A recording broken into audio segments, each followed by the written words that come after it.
Muy buenas tardes, estamos acá en otro análisis fundamental. Hoy vamos a estar tocando la empresa de Disney. Ganar dinero con Disney, creo que eso es lo que a todos nos interesa en el mundo de las inversiones. Así que rápidamente con los primeros datos acerca de esta empresa. 165 billions de capitalización bursátil. De hecho, un poco más porque el precio estuvo subiendo. Precio actual de 93,2 dólares. Máximo 203 dólares por acción. Descuento desde ese máximo 53,5% y un dividend yield del 0,81%. Ahora ya como es propio, analizamos su modelo de negocio para después ir ingresando a cada rama.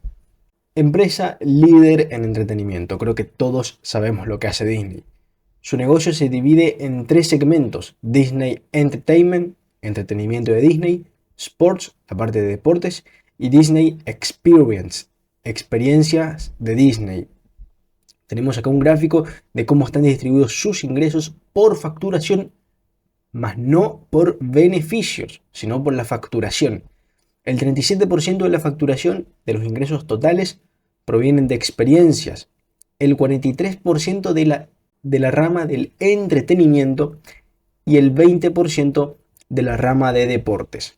Y acá también he puesto un recuadro acerca de algunas noticias o puntos destacados sobre cómo ha venido funcionando el negocio en estos últimos trimestres. Primero, dentro de la parte de experiencias, que ahora ya lo veremos, tiene 5 cruceros, pero en el 2025 planea incorporar 2 más a su flota naval. También tiene 12 parques temáticos, actualmente con grandes incentivos a renovarlos, particularmente el que está dentro de París. Después tenemos que Inside Out 2, intensamente como lo conocemos en Latinoamérica y creo que en toda la región hispanohablante, la película animada más taquillera de la historia. Ha sido un hito esta película en lo que son películas animadas. Por otro lado, se espera ESPN en Disney Plus Estados Unidos. Si son consumidores de Disney Plus dentro de Latinoamérica, sabrán que actualmente está fusionado lo que es Disney Plus, Star Más y ESPN. Todo eso lo tenemos dentro de una misma plataforma. Bueno, eso mismo se va a estar haciendo dentro de los Estados Unidos. Pasando ya a analizar la parte del entretenimiento de Disney, como hemos visto, la rama de negocios que más facturación tiene, en estos primeros 9 meses ha facturado 30,3 billones de dólares y ha representado un cambio respecto al año anterior del menos 2% de facturación. Unos ingresos operativos, y acá ya empieza a surgir lo interesante, de 2,8 billones, representando un 136% comparado al año anterior, y un margen operativo del 9,4%, que representa un cambio de 5,6% o 560 puntos básicos. Y esto si calculamos los 9 últimos trimestres, porque si solo nos enfocamos en el último trimestre, este margen operativo asciende al 11,4%. Y eso es un dato muy interesante, sobre todo para hacer una proyección a lo que es el largo plazo. Ahora, esta rama está conformada por 3 segmentos: directo al consumidor, para que se entienda fácilmente lo que es Disney Plus, sus plataformas digitales. Después tenemos línea, lo que es TV, la TV por cable. En los balances encontrarán como Linear Network, bueno, a eso hago referencia.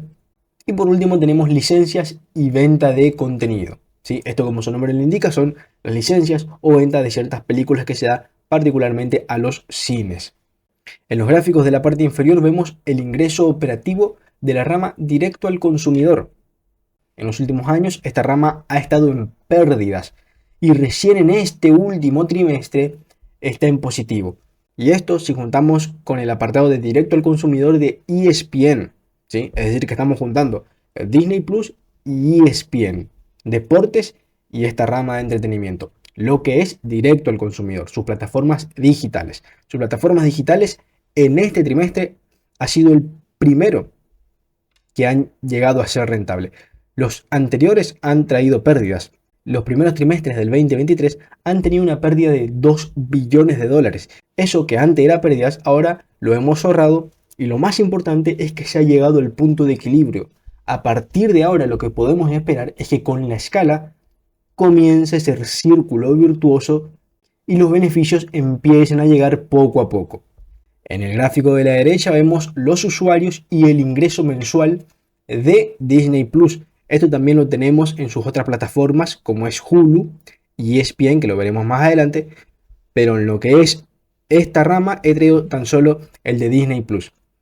Los usuarios han venido creciendo en los últimos trimestres, actualmente casi rozando los 120 millones, y el ingreso por usuario, ingreso mensual por usuario, ronda los $7,5.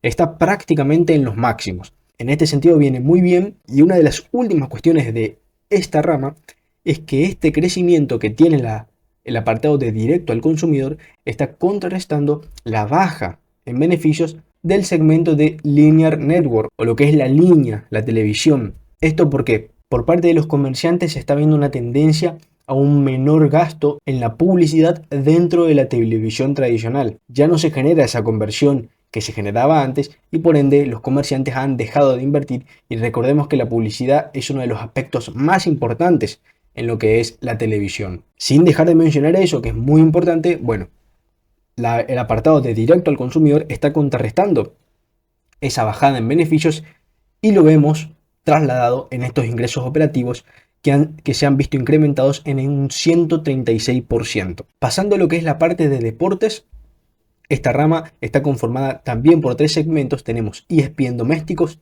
lo que es Estados Unidos y Canadá, ESPN internacional y Star India, que está solo limitado a lo que es la India. Los ingresos han venido en aumento en un 4%, sus ingresos operativos se han mantenido estables y el margen operativo se ha mantenido también prácticamente estable con una leve caída de 50 puntos básicos. Esto atribuido a menores ingresos y a mayores costos del apartado de Star India. También esta rama, en el apartado de televisión tradicional, se ve afectada por lo que es la publicidad, pero también está siendo contrarrestada por sus plataformas digitales, al igual que ocurría con la rama anterior. También tenemos el mismo gráfico, cómo vienen creciendo los usuarios. Ha llegado a ese pico en el 2023, en este 2024 los usuarios han disminuido hasta 25 millones y lo que es ingreso por usuario se está manteniendo estable en $5,5. Una noticia importante dentro de esta rama es que ESPN ha llegado a un acuerdo de transmisión exclusiva de NBA, tanto masculino y femenino, hasta la temporada 2036, siendo el acuerdo más largo en lo que respecta a ESPN con la NBA. Así que ahí tenemos algo muy interesante y nos garantiza que uno de los deportes más consumidos dentro de Estados Unidos lo tendrá exclusivamente ESPN. De esta manera también tenemos otros acuerdos, por nombrar algunos, el de la Fórmula 1. Así que a grandes rasgos este segmento se está comportando bien, se planea seguir expandiendo lo que son los márgenes a medida que su apartado de directo al consumidor, sus plataformas digitales van aumentando o van escalando, y sobre todo con esa combinación que mencioné al comienzo de Disney Plus y ESPN. Ahora ya pasando a una de las ramas más importantes y la que más beneficio genera dentro de Disney, son las experiencias de Disney. Esta rama se desarrolla en el segmento de hoteles, parques temáticos, cruceros y productos de Disney. Y como dato de color, esta rama genera un retorno sobre capital invertido del 20,5%.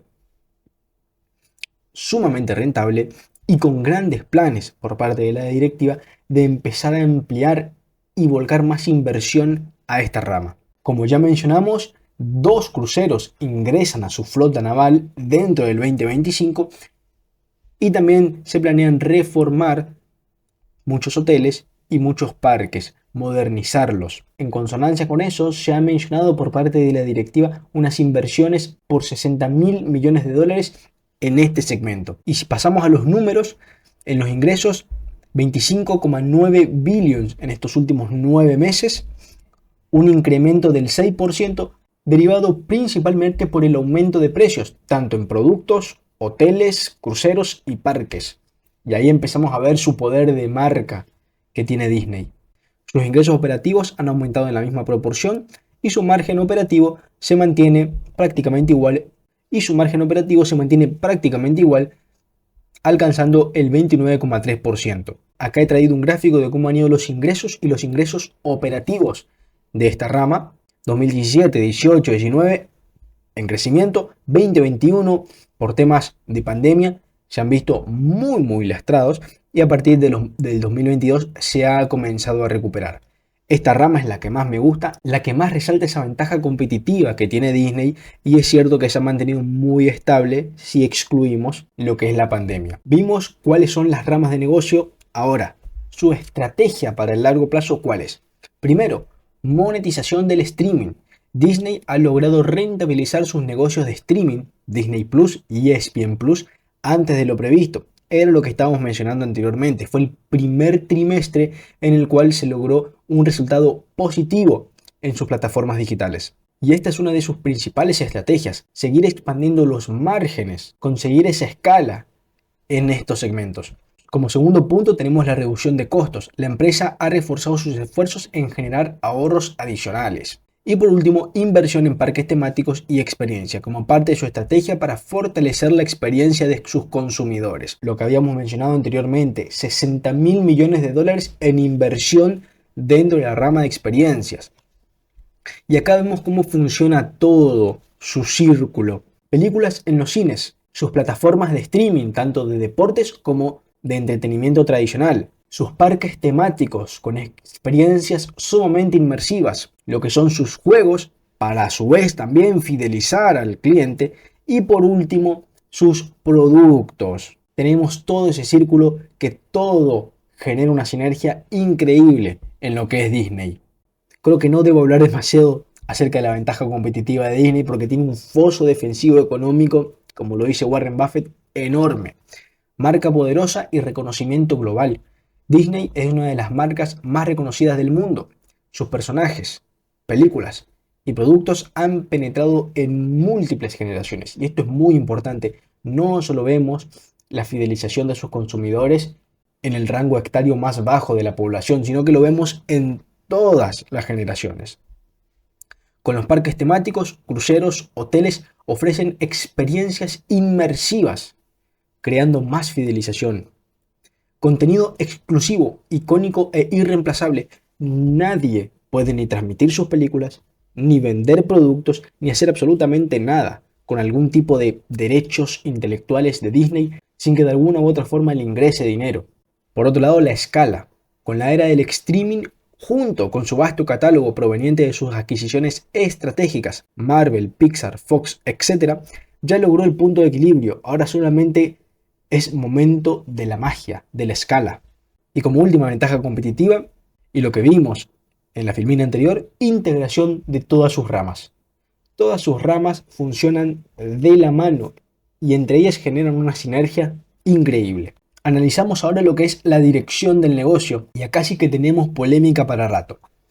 Su actual CEO, Bob Iger, recientemente en disputa interna con Nelson Peltz. Si ustedes son muy seguidores de lo que son las noticias financieras, inversores institucionales, sabrán que Nelson Peltz es un inversor activista, como se le llama. Es decir, compra gran parte de una compañía, un gran porcentaje. En Disney ha comprado más del 3% y con ese poder empieza a intentar integrarse en lo que es la junta directiva de la empresa. Intenta direccionarla para lo que él cree que es lo mejor para los accionistas y por ende para él, para ganar más dinero. Bueno, esta disputa interna generó mucha fricción a finales del 2023 y comienzos del 2024 entre Nelson Peltz, como les he dicho, accionista activista, y Bob Iger. ¿Por qué se dio esta disputa? Que es lo importante. Disney venía de un mandato muy malo por parte de quien fue el predecesor de Bob Iger. Bob Iger anteriormente ya era CEO. Renunció a su cargo y dejó a lo que su criterio era la mejor persona, que se llamaba Bob Chapek. Bueno, resulta que esta persona comenzó a dirigir la empresa de Disney, tuvo unos mandatos muy malos. Disney se incursionó en lo que en Estados Unidos lo llaman woke, es decir, contenido progresista. Eso generó muchísimas polémicas. En ese momento Nelson Peltz se mete y empieza a picar por ese lado, que Disney se ha vuelto woke, se ha vuelto progresista. Bob Iger vuelve a la compañía lo despiden a Bob Chapek y ahí comienza esta disputa con Nelson Plex. El punto positivo de esta disputa es que logró que el actual CEO salga más en público, es decir, Bob Iger salga más en público, justifique sus ideas y dé más certidumbre a los inversores. El CEO personalmente ha salido y ha dicho: nosotros no somos woke. En otras palabras, nuestro objetivo es entretener a la gente, a los consumidores, y lo que buscan es llegar a un público más diverso y que sus consumidores se sientan identificados con las películas o series. También ha dicho, entre líneas está claro, que quiere distanciarse de lo woke. Eso como primer punto. Segundo punto, logró que Disney saliera de su zona de confort. En esos momentos de disputa, Disney Plus se integró a Hulu. Hulu también es una plataforma digital con muchos eventos en vivo dentro de los Estados Unidos. Además, logró que el apartado directo al consumidor sea rentable antes de lo estimado. ¿Por qué digo que saliera de su zona de confort? A comienzos del 2024 se hizo una votación de accionistas para ver qué personas integrarían la junta directiva. Los dos pilares eran Bob Iger por un lado y Nelson Peltz por el otro lado. La cuestión fue que Nelson Peltz terminó perdiendo y esto se dio principalmente porque Bob Iger empezó a tomar iniciativas. Integró Disney con Hulu. Se dio instrucciones claras acerca de lo no woke. Se planteó una estrategia para reducir costes en el apartado directo al consumidor. Todo eso generó más confianza en lo que es Bob Iger. Otro aspecto importante, el contrato de Bob Iger termina en el 2026. Deben encontrar un sucesor. Y eso fue lo que originó todo este problema. Bob Iger ya estuvo en la compañía. Ya tuvo un sucesor que fue un fracaso. Y por eso volvió. Ahora, en el 2026 termina y ahí se tiene que buscar otro sucesor. Así que veremos cómo sigue avanzando esto. Como último punto y hablando acerca de la competencia de Iger, la experiencia de Iger es muy completa, habiendo desempeñado como CEO de Disney desde el 2005 hasta el 2020. En ese intervalo asumió Bob Chapek, se lo despidió y ahora volvió a asumir Bob Iger. Así que en cuanto a la competencia, vemos que es una persona sumamente entendida en la industria del entretenimiento y ha dirigido Disney durante 15 años y anterior a eso ya estaba en la compañía. Creo que más allá de todo esto, Disney ahora está encaminado de la forma correcta, escalar su negocio de directo al consumidor, que es lo más importante, el objetivo principal de los últimos años. Así que creo que está bien parado para los siguientes años. Ahora ya pasamos a analizar lo que es su deuda y flujo de caja, y acá lo quiero hacer de forma rápida. En los primeros 9 meses finalizados, se generó un flujo de caja libre de 4.500 millones de dólares. Además de ello, tiene una caja de 5.900 millones. Estimo que al finalizar el 2024 se generará un flujo de caja libre de 6.500 millones como mínimo, teniendo una deuda total de 47.500 millones, de los cuales 8.000 millones tienen vencimiento a corto plazo. Con la caja y el flujo de caja libre que tiene, no veo problemas. Además de lo obvio, se va refinanciando esta deuda.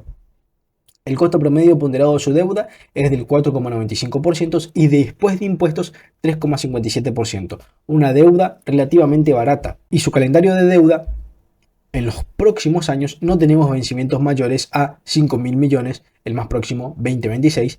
Y después del 2029 en adelante tenemos el grueso de la deuda. Es decir que en lo que es su balance financiero, el riesgo crediticio que tiene Disney, más allá que está claro que no debemos dejar de lado esto y siempre ir observándolo periódicamente, lo veo seguro. Con su flujo de caja y la caja que tiene disponible, no veo inconvenientes a un corto plazo. Su cuenta de resultados en estos primeros 9 meses. Ingresos totales creciendo al 2%, ingresos operativos creciendo al 21%, esto por la escala del negocio directo al consumidor. Ingresos netos creciendo al 28,7% y el beneficio por acción creciendo al 30,2%. Este incremento en ingresos netos y beneficio por acción del 2% se da principalmente por la recompra de acciones, así que esto es un punto muy importante. Y en el apartado de directo al consumidor, como vemos, en los primeros 9 meses anteriores se ha perdido 2,2 billions y ahora se ha perdido 187 millones. Ya. Esto si tomamos los últimos 9 meses. En el último trimestre ya ha sido positivo. Márgenes y beneficios. Vemos que los años 2017 y 2018 han sido muy buenos Acá se generaba gran cantidad de efectivo, su retorno sobre capital invertido estaba rondando el 15%, esto involucrando todas sus ramas de negocio, su margen neto rozando el 20%, su margen operativo también 26, 25 puntos, es decir, muy bueno. A partir de este momento, a partir de que salió la plataforma de Disney Plus, lo que es el COVID, bueno, allí han bajado muchísimo sus márgenes. Ahí se ha complicado la compañía, el cambio de SEO, todo eso involucró en mayor o menor medida.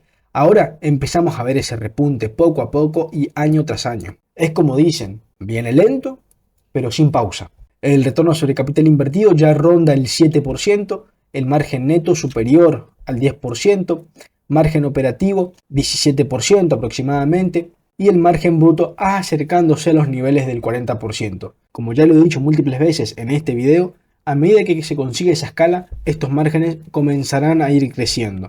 Condice con el gráfico anterior, 2017, 2018 y a partir de 2019 empieza todo para atrás. Y desde el 2022 comienza una tendencia al alza, así que esperemos ir viendo esa tendencia en los próximos años. ¿Cuál es el guidance que nos da la directiva para este 2024? Por los buenos resultados del tercer trimestre se espera un crecimiento en el beneficio por acción del 30%. La compañía espera que el negocio combinado de streaming, Disney Plus y ESPN Plus, sea rentable en el cuarto trimestre del 2024. Segmento de experiencias. En este segmento, Disney prevé que la renta operativa del cuarto trimestre disminuya en torno a un dígito medio en comparación con el año anterior. Esto lo atribuyen a la debilidad del consumidor, por el contexto macroeconómico actual. Y por último, crecimiento a largo plazo. La directiva se muestra optimista sobre la mejora de márgenes para los próximos años y esto sin duda que es lo más importante. Warren Buffett lo decía, no sé lo que va a pasar con Coca-Cola el siguiente trimestre, el siguiente año ni los próximos 3 años. Lo que sé es que dentro de 20 años va a seguir estando. Lo mismo podemos aplicar para Disney, analizando sus ventajas y desventajas. El apartado de directo al consumidor creciendo con fuerza. Desventajas, lo que es TV tradicional perdiendo fuerza, atribuido principalmente a ese bajo gasto por parte de los comerciantes en publicidad. Bajo costo de deuda, 3,57%. Desventajas, sigue siendo una deuda elevada. Ventajas, fortaleza de marca. Desventaja, factores macroeconómicos, lo mismo que nos marcaba la directiva. Esto en un corto plazo. Ventajas, SEO experimentado. Desventajas, incertidumbre directiva, porque a partir de 2026 esto cambia todo. Ventajas, irreemplazable. Desventajas, su negocio directo al consumidor debe demostrar. Aunque se haya llegado al punto de equilibrio, todavía se tiene que conseguir esa escala. Bueno, para eso nos mantenemos expectantes y veremos cómo va evolucionando el negocio. Ya estando en la valoración de la empresa, los primeros datos que resulta importante mencionar, estimo que en este 2024 se conseguirán unas ventas de 90 billions, un flujo de caja libre de 6,5 billions como mínimo, una deuda neta de 41,6 billions y acciones en circulación de 1,83 billions o 1.835 millones. ¿Qué estimación hacemos? Estimación pesimista, crecimiento en ventas del 3 y 2%, una rentabilidad del flujo de caja libre del 9% a partir del 2027. Tasa de descuento es la misma que todas, esto en consonancia con su coste promedio ponderado del capital, crecimiento terminal del 1% y múltiplo final de 20 veces. Estimación conservadora, 22 veces, estimación optimista, 24 veces, crecimiento terminal en ambos del 2%, misma tasa de descuento, rentabilidad del flujo de caja libre del 10% y el optimista del 12% apostando a esa mejora de márgenes. Crecimiento del 5 y 4%, optimista 6 y 5%. Esos son los datos más relevantes. Ahora, ¿qué nos da? Proyección pesimista. En el 2025, que poco a poco se vaya mejorando los márgenes, que desde el 2024 al 2025 tan solo aumenten 500 millones el flujo de caja libre, es decir que 2025, 7.000 millones, 2026, 7.500 millones y a partir del 2027 se aplica este 9% de rentabilidad sobre flujo de caja libre. Nos da un valor intrínseco por acción de $43, muy bajo. Ya en el escenario conservador, aplicando lo mismo, tan solo que en el 2025 estimamos 7.500 millones de dólares para posteriormente 8.000 millones de dólares, y a partir del 27 que se aplique este 10%, ya nos da un valor intrínseco de 67 dólares por acción. Y en el escenario optimista nos da un valor intrínseco de 97 dólares por acción. Todo esto y ponderando probabilidades nos da un valor intrínseco final de 73 dólares. 45% para el conservador, 20% para el pesimista y 35% para el optimista. Si lo valoramos por el método de Benjamin Graham, plantando un crecimiento del 7% más ese 0,5% en dividendos, el valor intrínseco de la acción, acá he puesto un precio representativo, esto no afecta en nada, y he puesto el beneficio por acción que estimo para el 2024, el valor intrínseco de Disney se encuentra en 134 dólares, con el 20% del margen de seguridad en 107 dólares por acción. Este es el método conservador, y si lo ponderamos nos queda, aplicando margen de seguridad, 86 dólares por acción, precios que hemos visto hace muy poco tiempo. Si aplicamos este crecimiento del 7,5% de forma anual a los beneficios por acción, nos da que Disney en el año número 10, de acá a 10 años, tendrá un beneficio por acción de 9,89 dólares. Si aplicamos un ratio Price Earnings de 24 veces, el valor de las acciones será de 237 dólares. En el apartado conservador, de 173 dólares, aplicando un ratio Price Earnings de 17,5 veces. Esta es la valoración y con esto pasamos a la conclusión del análisis. Como siempre nos preguntamos, ¿es una buena inversión? Modelo de negocio espectacular. Gran ventaja competitiva, ese foso económico es impenetrable. Activos intangibles, poder de marca, fidelidad de sus consumidores, escala en el apartado de directo al consumidor. Todos catalizadores muy importantes y que nos dan esa seguridad a largo plazo. También acá agrego buenas perspectivas a largo plazo. De momento no se crea valor, como hemos visto. Retorno sobre capital invertido del 7,5% y el costo promedio ponderado del capital del 9,69%. De momento no se crea valor. Con esa mejora de márgenes, ahí veremos qué sucede. Pero hay que decir lo malo también. El valor intrínseco de Disney, si combinamos toda la valoración, ronda los 85 dólares. Hemos visto todos los escenarios posibles y acá es donde surge la gran pregunta. ¿Comprar acciones de Disney? Ya no están a 85 dólares, ya están a 93 dólares. Esa respuesta se las dejo a ustedes, pero siempre recuerden lo que decía Charlie Munger y también Warren Buffett. Es mejor comprar una empresa excelente a un precio justo que comprar una empresa justa a un precio excelente. Con esa reflexión terminamos el análisis. Denle me gusta, suscríbanse y nos estaremos viendo en el próximo. Chau, chau.